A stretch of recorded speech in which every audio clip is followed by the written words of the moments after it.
Hello students, you are welcome in the Economic IAS YouTube channel and in our current issues. Today I will discuss two major current issues on global economy.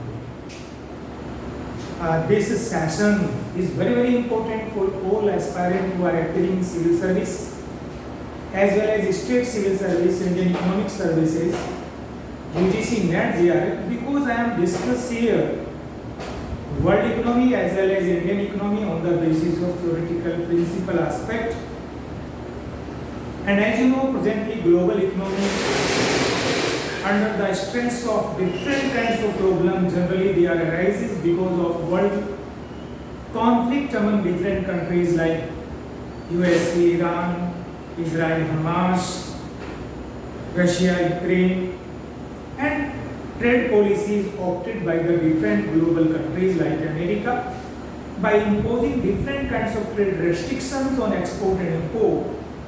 Generally, that kinds of tendencies of the global economy leads the total global economy sometime in highly difficult situations. As you can see in recent July and August, our economy as well as global economy facing different kinds of problem, and that is arises because of main fundamental factor, Strait of Hormuz. Today, if you have heard the news from different newspapers, news channels, etc., you will see one side America, other side Iran like to control this Strait of Hormuz, and recently China, Iran declared that he will take some kind of charges from the traders who are passing here and there from this Strait of Hormuz. Other side, America declared that Strait of Hormuz is going to be taken over by the America. That kinds of conflict definitely in future can create the problem. As today I will discuss the two major issues. One, IMF July 2026 World Economic Outlook projection. Generally in your civil service preliminary, they ask very simple questions. Who published the World Economic Outlook? And you should keep in mind that is published by International Monetary Fund. What are the predictions given by World Economic Outlook for the world GDP growth rate? That is projected the global growth rate at 3% during 2026 and further 3.4% in 2027.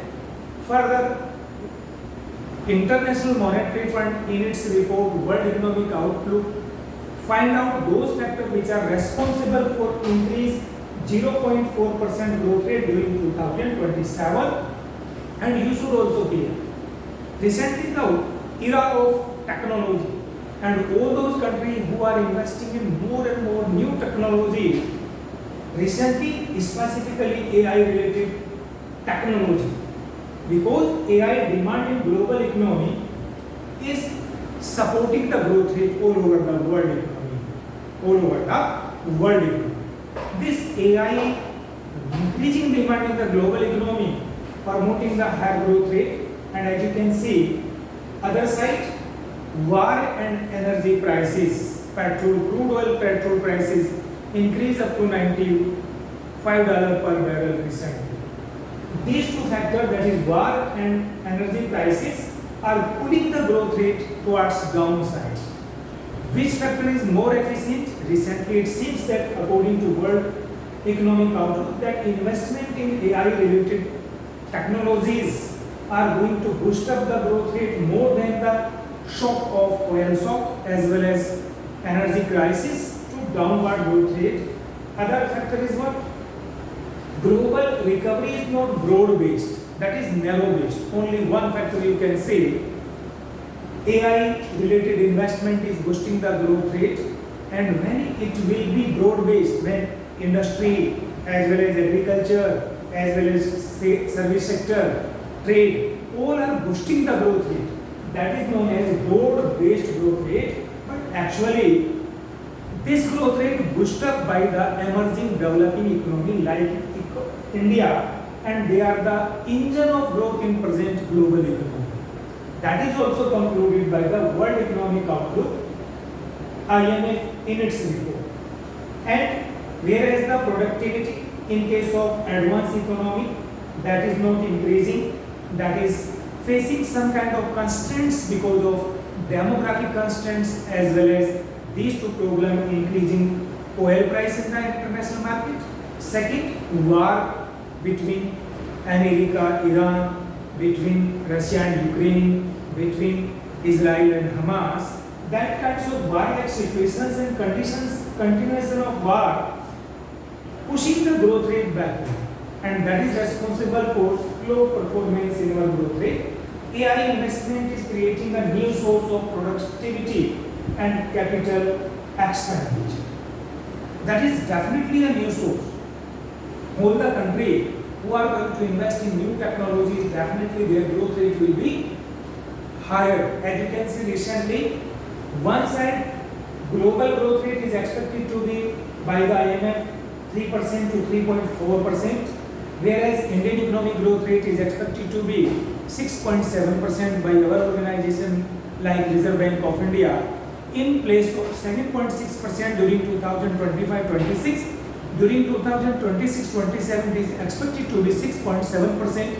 It means somewhere we also needed to invest more in AI and other new technologies so that we can also boost up our growth. One point is very clear which I discussed with you, world economic outlook. Second very important issue, that is global inflation has re-emerged. These data also given by International Monetary Fund. Student, you have to correlate these kinds of two problems. As you know, International Monetary Fund projected that global headline inflation is to rise from 4.1% in 2025 to 4.7% in 2026, before under declining of 3.9% in 2027. Now you can relate with growth rate. If growth rate is more, automatically inflationary pressures is low, because main factor of growth rate is demand pull. Supply constraints also create the problem of demand pull inflation. You should know there are the three factors which are responsible for inflation: demand pull, cost push, and structural inflation. I will discuss this one theoretical aspect during the explanation of theoretical aspect, but you know, when demand is more, supply is less, that kinds of inflation arises in the economy. As you can see, increasing petrol price, that is pushing the cost. Other side, the demand of the society is increasing because of the increasing fiscal deficit of America also. As I told you in my previous lecture, it is expected to be 6% of GDP of America. Similarly, if you see the Indian economy, we are decided to reduce our fiscal deficit, but actually what happened, it will be coming days clear to you that is fiscal deficit of Indian economy also increasing, because our government tried to manage its growth rate by increasing aggregate demand through increasing consumption, more capital expenditure, and as you can see at global level it is expected to be inflation 3.9%. After that there is the problem of what, that is stagflation, that is also possibilities of recessionary like conditions in our economy. Now you have to, as well as global economy, not Indian economy, basically in global economy. Disinflation. What is disinflation? There are the four terms which you have to understand very clearly. One, inflation. Second, disinflation. Third, deflation. Fourth, reflation. If you like to understand student technical word, you should see this diagram so that you can understand the concept of inflation. Suppose this is the condition of full employment. If I denote on x-axis the level of employment, let's say this is the full employment, and say this is the inflation or price rise. Price rise. If economy move from E point to upward, this is known as inflation. Persistent rise in price rate. And if price decreasing without affecting the level of inflation, that is known as disinflation. Disinflation. What is expectations of IMF regarding global economy? That is disinflation. Means there is no change in level of output, but price will consistently decline as it is projected by the IMF. If the economy moves from E to O, that is known as deflation, or you can say also recession, then level of employment is decreasing. With decreasing price level, that situation is known as deflation. Other condition, if the price are increasing with increasing level of employment, that is known as reflation or recovery. Now you are clear what are the production. Now you have to think what are the fundamental factors behind this problem in global economy. That is number first, high energy prices. As you know, the fundamental factor behind the rise in inflation is the increasing price of petrol, diesel, CNG, that is increasing the cost of transportation, and in this way all over the commodity which a general person is going to be consumed. Second problem, that is tariff and trade restrictions. As you know, America since beginning till today is using tariffs or that kinds of tax which are imposed on export and import of the commodity, and trade physical restrictions on trade. That kinds of two program is responsible for that kinds of inflation. Geopolitical disruption. As you can see, there is the geopolitical disruption. World is not in calm situation. Different kinds of problems faced by the world in present scenario, and supply chain disruption or disturbances. Supply chain is not normally. What kinds of supply? Take the example of Strait of Hormuz. If petrol, diesel, similarly or without any disruptions comes here and there, then definitely there is no problem. But that kinds of problem, persistent domestic price pressure. Why persistent domestic price pressure? Multiple factors as you can Indian economy. In July, Indian economy inflation also rise up to 4.45%, and RBI is very serious and conscious. If it is increased more than its limit 2 to 6%, then RBI will follow the tough monetary policy, and that can reverse consumption and investment. In this way, aggregate demand that can push the economy towards recessionary conditions. That kinds of possibilities are there. This creates difficult inflation growth trade-off for the central bank. What is the basic problem? That is a very tough situation to maintain the two things, high growth rate with price stability. That is the main objective of all world central bank. It may be Reserve Bank of India, Federal Reserve System of America, or European Union Central Bank. Every bank like to achieve the target of growth with price stability, and if they achieve, that is good.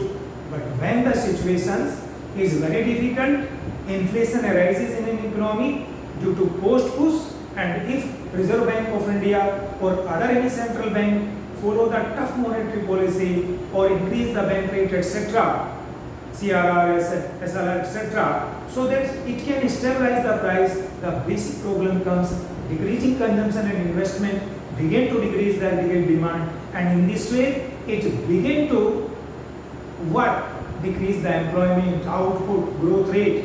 In this way there is again problem, there is the trade-off between inflation and growth rate. That is very serious questions. If any central bank or any world economy face that kinds of situations, then definitely it will be worse for the society. Student, that kinds of analysis will definitely help you in your coming plenary 2027, May 2027, and if you listen these lectures regularly, it will build up your knowledge. You will fluently speak in interview board. As my experience in Sankalp IX, I sit in the board, and topper candidate, it may be Shruti Sharma, Gamini Singla, Anu Kumari, a number of students are there who go through under my board. That's why I know what kinds of difficulties students are facing in interview, in preliminary, in mains, and you can resolve all these kinds of problems by listening these kinds of lectures. and you are also offered to participate in our online classes. If you are interested, offline classes, I will give you every bit, every area with full explanation, with the help of theory, with the help of diagram, and you will be highly fluent in economy. And as you know, in different sector of the GS, it may be first paper, second paper, third paper, fourth paper, some extent you are needed to know economic principle, economic theory, practical aspect, applied economy for the good answer writing, for the good essay writing, and if you do, then definitely you will go to the best position, proper IAS. That is my prediction. Thank you student for listening me. I will again come to you in English medium as well as Hindi medium tomorrow. Thank you.